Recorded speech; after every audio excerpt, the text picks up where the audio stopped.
Katanya sih ada yang mau jagain aku. Tapi malah ketiduran sendiri. Apa? Ketiduran? Oh, baru tahu. Jadi semua kebahagiaan yang aku alamin barusan itu cuma mimpi.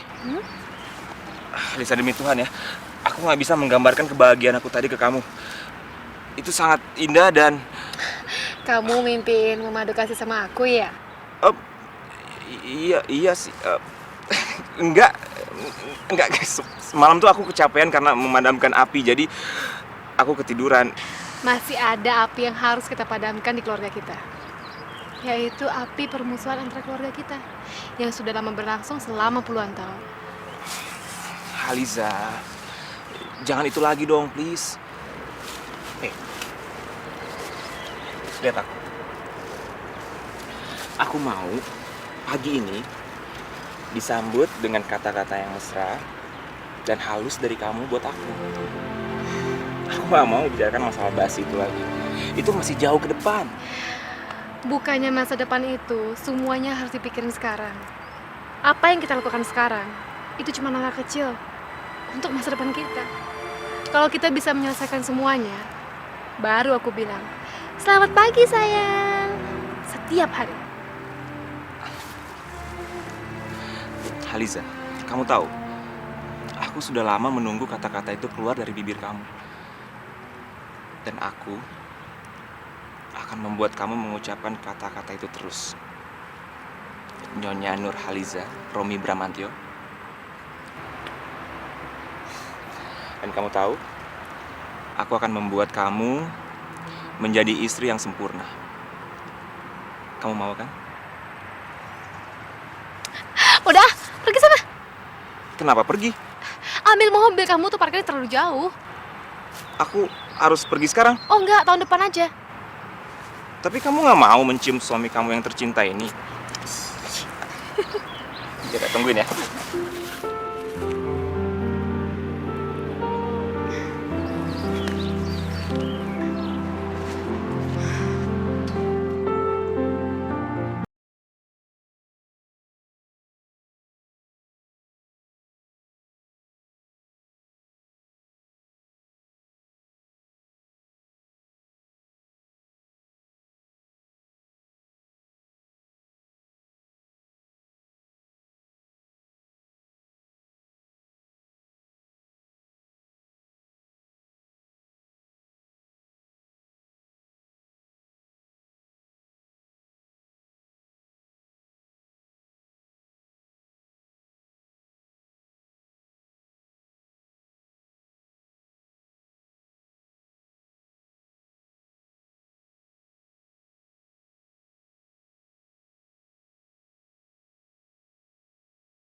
Selamat pagi, Mas Robi. Jangan panggil aku Mas. Cukup namaku aja. Saya harus bersopan santun, walaupun tidak dalam hati. Karena saya akan mengajarkan sopan santun kepada anak-anak saya, walaupun kepada orang yang derajatnya lebih rendah daripada kami. Jangan pernah berpikir mengenai anak. Kamu tuh nggak akan lama di sini. Paling 1 minggu atau 10 hari. Kamu nggak sadar? Tuhan aja nggak merestui malam pertama kali ya. Jangan bawa-bawa Tuhan.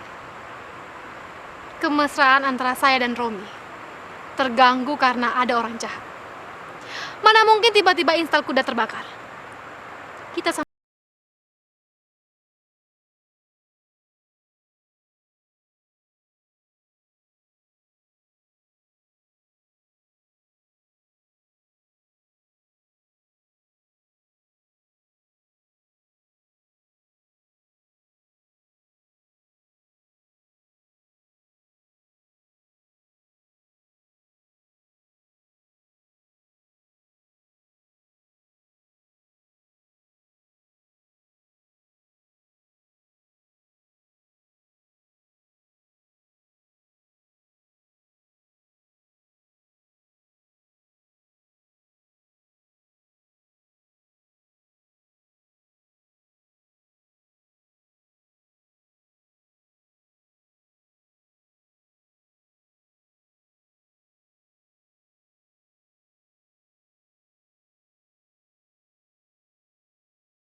hancurkan. Satu tangan akan aku letakkan di atas kepala kamu, dan satu tangan yang lain akan aku letakkan di atas kepala kakak kamu, Sony. Alisa! Alisa! Alisa, buka pintunya. Alisa, ada yang mau aku sampaikan sama kamu, Alisa. Ini penting sekali. Alisa! Apa sih? Gak bisa tunggu sebentar ya? Kan aku tinggal...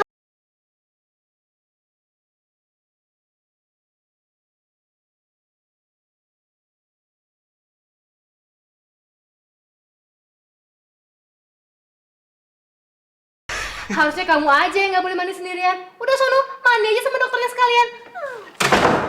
Oh, itu lebih berbahaya loh. Oh ya? Kenapa? Dokternya kumisan, galak. Bukan, justru dokternya seorang perempuan loh. Oh ya? Alisa, kamu dengar nggak sih? Alisa, kamu dengar aku nggak? Kamu ngapain sih lama banget di situ? Kamu dengar ya? Kami di sini punya dokter keluarga yang sangat berpengalaman.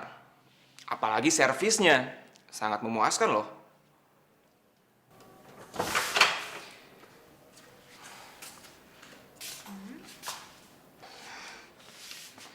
Katanya, setelah menikah, suami istri itu nggak boleh melakukan apapun sendiri. Nggak boleh makan sendiri, tidur sendiri, bahkan nggak boleh mandi sendirian. Liza, kamu nggak boleh mengabaikan semua kemesraan yang aku buat untuk kamu. Karena semua ini atas saran dokter ahli. Liza, aku nggak bisa jauh dari kamu.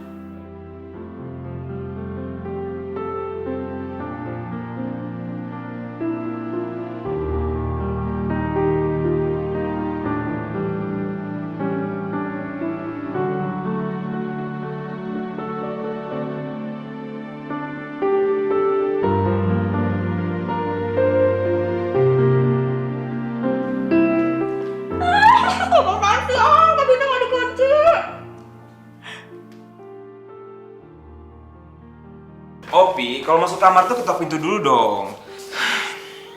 Kayaknya gagal lagi nih malam pengantin kita. Kayaknya sih gitu.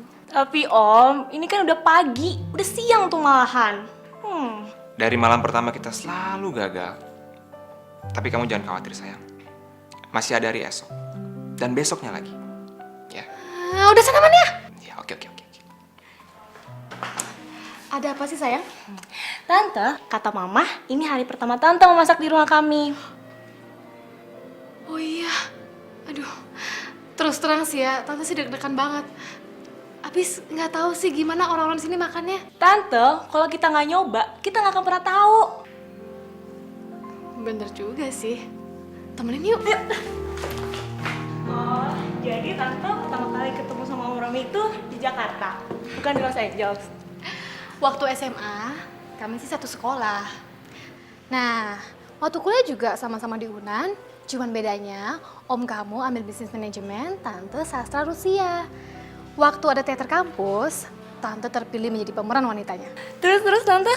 Ternyata pemeran prianya itu dari jurusan yang lain, yaitu om kamu, Romi. Tante harus beradu peran sama dia.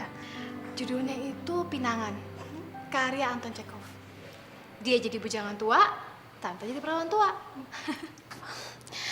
Kisahnya itu, kami berdua saling membutuhkan cinta. Tapi keluarga masing-masing itu musuh bebuyutan. Ya, karena sengketa tanah gitu deh, nggak pernah usai. Mirip dong kisahnya. Terus gimana lagi Tante?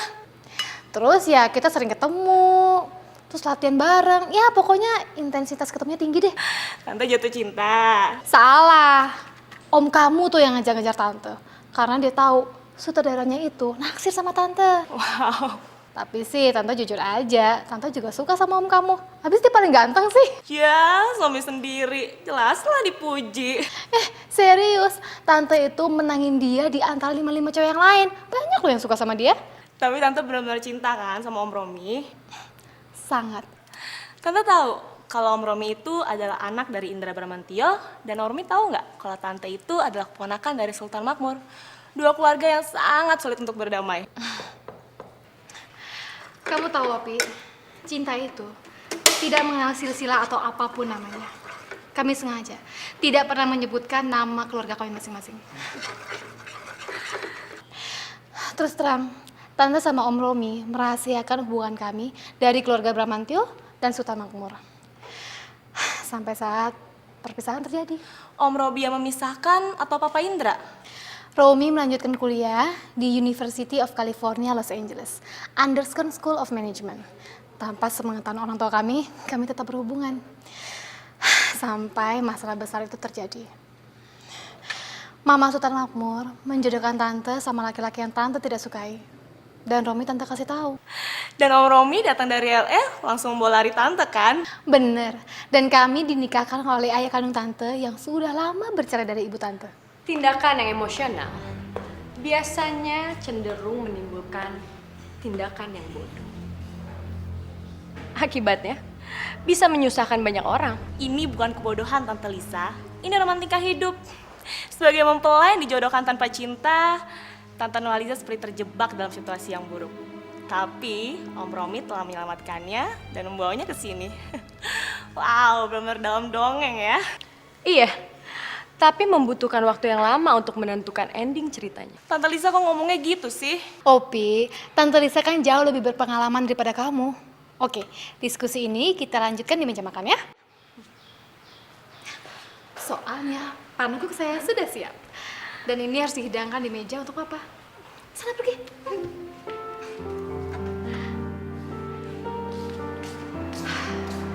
Sarapan sebentar lagi siap, Mas.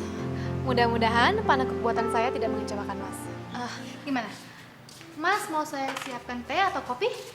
Liza, hasil medical check up saya 3 hari lalu bilang saya ini ada gula. Jadi saya nggak bisa makan yang manis-manis. Laporan itu bisa saja salah, Mas. Diabetes itu biasanya ada gula dalam darah. Tapi kenapa ya Mas Robi di mulutnya saja yang ada gulanya? Dan maksud kamu di dalam darah saya mengandung racun? Iya kan Nurhaliza? Kamu belum pernah nyoba sih. Ada racun, itu yang rasanya manis. Nah, racun seperti itulah yang nanti akan menyerang kakak kamu.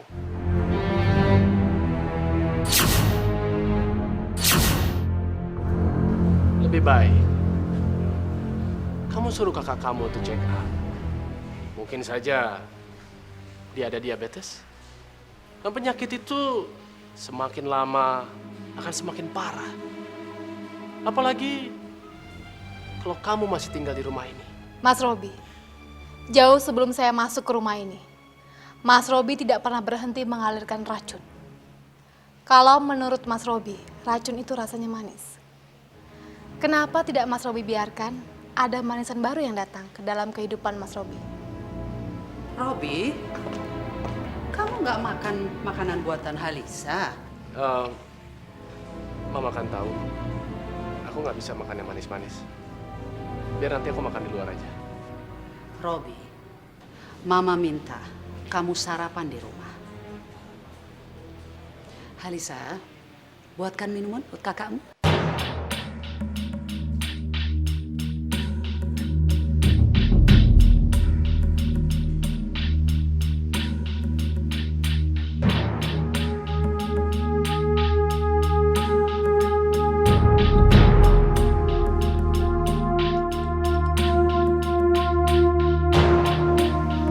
Silakan, Mas.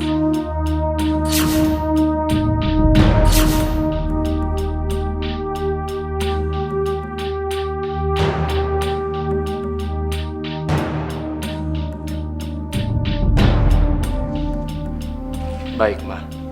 Aku akan minum minuman ini.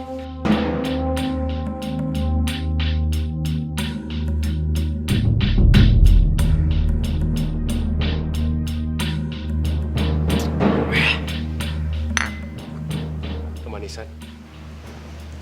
Bagus kalau begitu. Mama akan panggil Papa.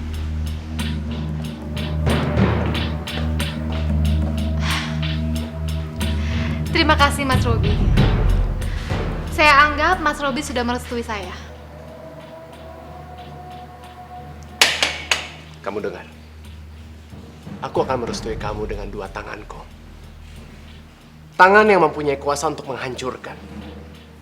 Satu tangan akan aku letakkan di atas kepala kamu, dan satu tangan yang lain akan aku letakkan di atas kepala kakak kamu, Sony.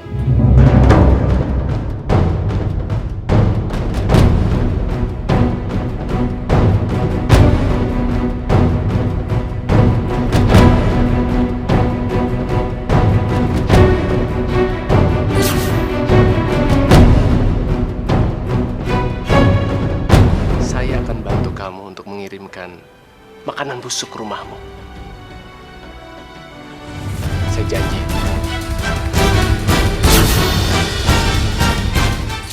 Kita harus membuat semua tuduhan kita tidak terbantahkan. Bramantio Group itu licin. Seperti belut yang diberi oli. Maka dari itu, pelanggaran pada areal hutan lindung sektor 59 harus kita jadikan trigger untuk membongkar kelicikan-kelicikan mereka yang lain. Termasuk penguasaan areal penghijauan di pantai. Yang harus kita sadari, Robi Bramantio pasti tidak akan tinggal diam. Dia pasti akan melawan kita, di luar maupun di dalam jalur hukum. Tapi kalaupun mungkin, jangan sampai ada celah untuk mereka sampai bergerak. Kalau Bramantio Group terkunci,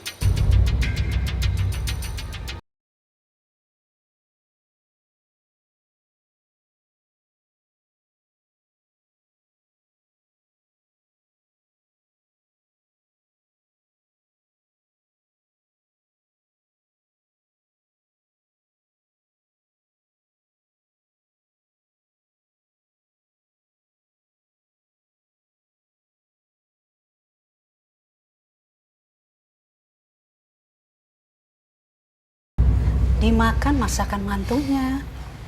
Paling tidak, hargai jerih payah dia untuk mengabdi pada mertuanya. Semua tanggung jawab kantor sudah Papa serahkan ke Robi. Tanggung jawab rumah ini Papa serahkan ke Mama. Dan kita sudah sepakat untuk tidak mempekerjakan seorang chef. Nah, kenapa Mama menyerahkan kepada orang lain? Tolong deh, Ma. Jangan salah gunakan kepercayaan Papa. Seorang menantu bukan orang lain, Pak. Dia anak juga. Kalau Mama mempercayai dia, adalah wujud kepercayaan Papa juga. Papa harus percaya. Kalau Mama bisa buat kehidupan Papa jauh lebih baik. Tolong, bantu keputusan Mama ini.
Siapa itu, Rob?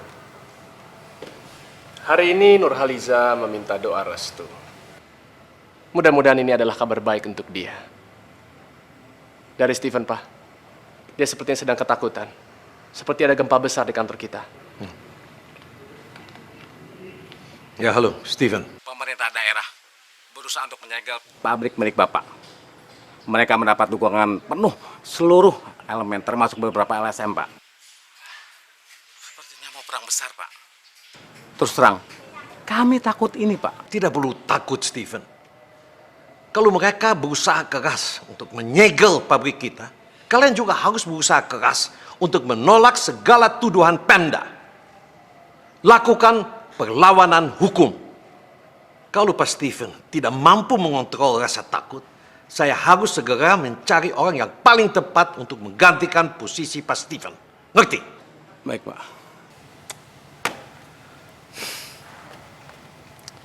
Sultan Makmur sedang mengincar untuk mengembok pabrik kita. Papa tidak percaya pada Stephen. Tapi Papa juga tidak bisa duduk diam begitu saja. Jangan bicara pekerjaan di meja makan. Saya paling tidak suka. Bicara di ruang kerja atau di ruang santai. Baik. Robi, kita bicara di ruangan lain. Kamu tanya sama Romi, apa dia mau ikut mengurus masalah ini atau tidak? Ya.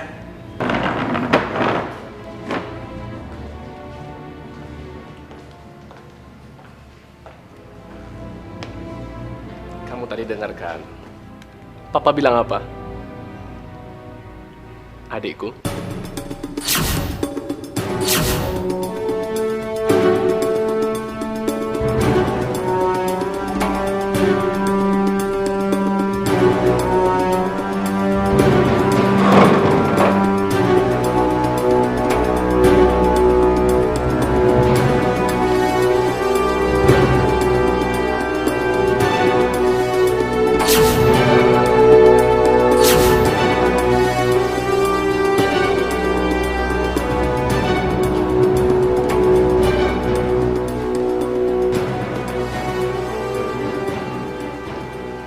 Makanan dan minuman yang kamu bikin hari ini enak sekali. Kalau memang masih ada sisanya, kenapa nggak kamu kirimkan ke rumah kamu? Terima kasih Mas Robi. Tapi, kapanpun sempat saya pulang ke rumah, saya tetap akan memberikan masakan segar di rumah ini. Kapan peluang itu? Hah?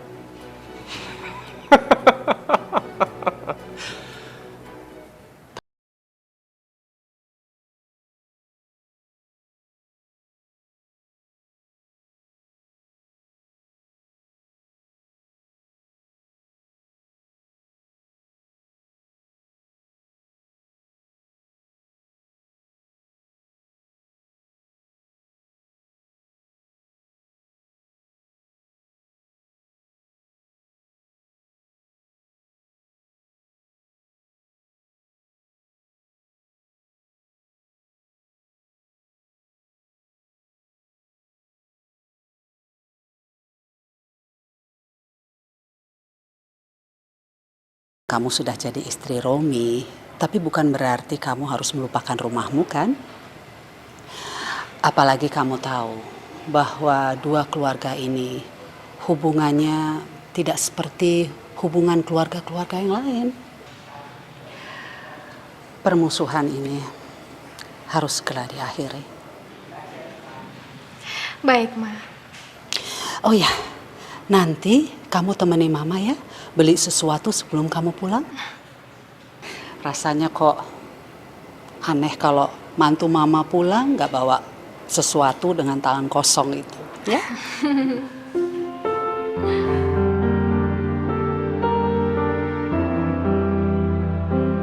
Kita tanyakan dulu kepada Romi. Dia memihak kepada kita, keluarganya, atau dia berdiri di samping istrinya? Kan cara bagaimana mengalahkan Sultan Makmur. Sebentar, Pak. Sebelum Papa bicara lebih jauh mengenai masalah ini, kita tanyakan dulu kepada Romi. Dia memihak kepada kita, keluarganya, atau dia berdiri di samping istrinya?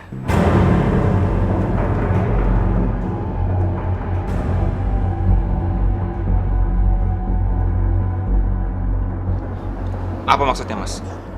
Apa yang dikatakan kakakmu itu benar, Romi. Ayolah, Rom. Jawab aja. Itu pertanyaan mudah kok. Kamu ini berada di keluarga kamu atau di pihak istrimu?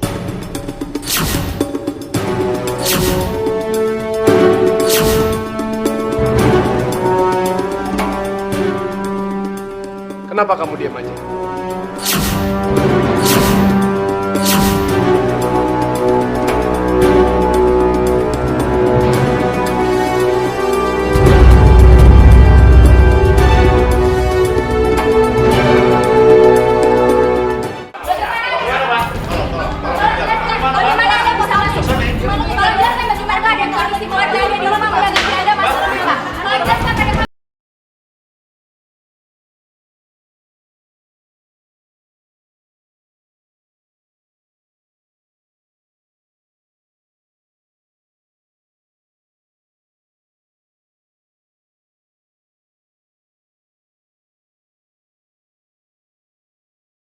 Jangan sampai ketinggalan update terbaru dari MVP Entertainment ID dengan subscribe atau klik tanda lonceng di bagian kanan.